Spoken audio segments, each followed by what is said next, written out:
Saya Chelsea Zara Putri Beni akan memaparkan kerjasama ekonomi internasional. Berikut adalah daftar isi yang akan saya bahas dalam video ini.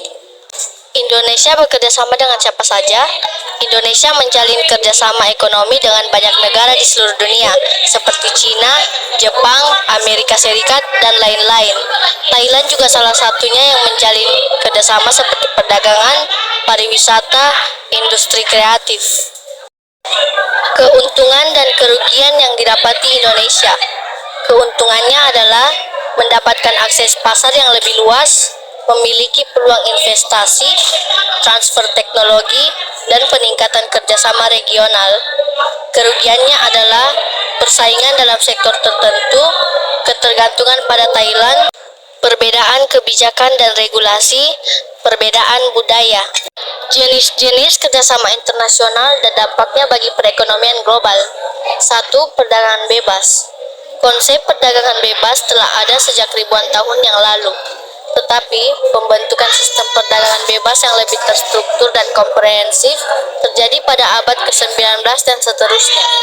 Salah satu tonggak penting dalam sejarah perdagangan bebas adalah pembentukan Uni Doen oleh Perjanjian Cobden-Cavalier pada tahun 1860 antara Inggris dan Prancis.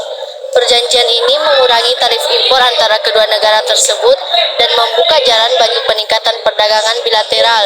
Kemudian, perjanjian serupa dengan negara-negara lain di Eropa dan Amerika Utara semakin memperkuat sistem perdagangan bebas, memiliki dampak yang signifikan bagi perekonomian global, seperti peningkatan kesejahteraan dan pengurangan kemiskinan, peningkatan inovasi dan transfer teknologi, akses terhadap barang dan jasa yang lebih murah, peningkatan efisiensi dan produktivitas, peningkatan pertumbuhan ekonomi. 2. ASEAN.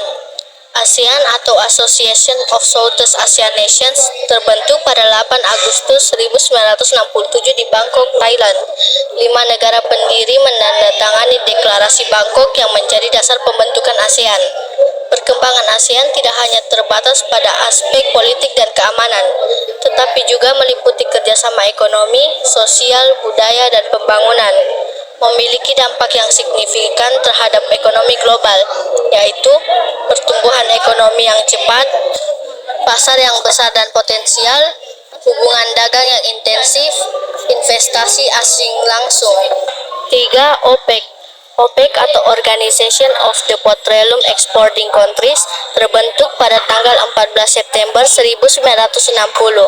Sejarah terbentuknya OPEC dimulai pada tahun 1959 ketika 5 negara produsen minyak utama yaitu Iran, Irak, Kuwait, Saudi Arabia, dan Venezuela bertemu di Baghdad, Irak. Mereka menyadari bahwa mereka memiliki kepentingan yang sama dalam mengendalikan harga minyak dan mendapatkan keuntungan yang lebih besar dari sumber daya alam yang mereka miliki.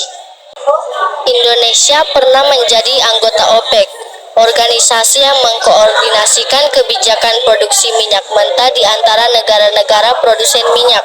Meskipun Indonesia telah mengundurkan diri dari OPEC pada tahun 2016, OPEC atau Organization of the Petroleum Exporting Countries memiliki dampak yang signifikan bagi perekonomian dunia, yaitu sebagai berikut: pendapatan negara-negara anggota, stabilitas pasokan minyak, pengaruh terhadap harga minyak.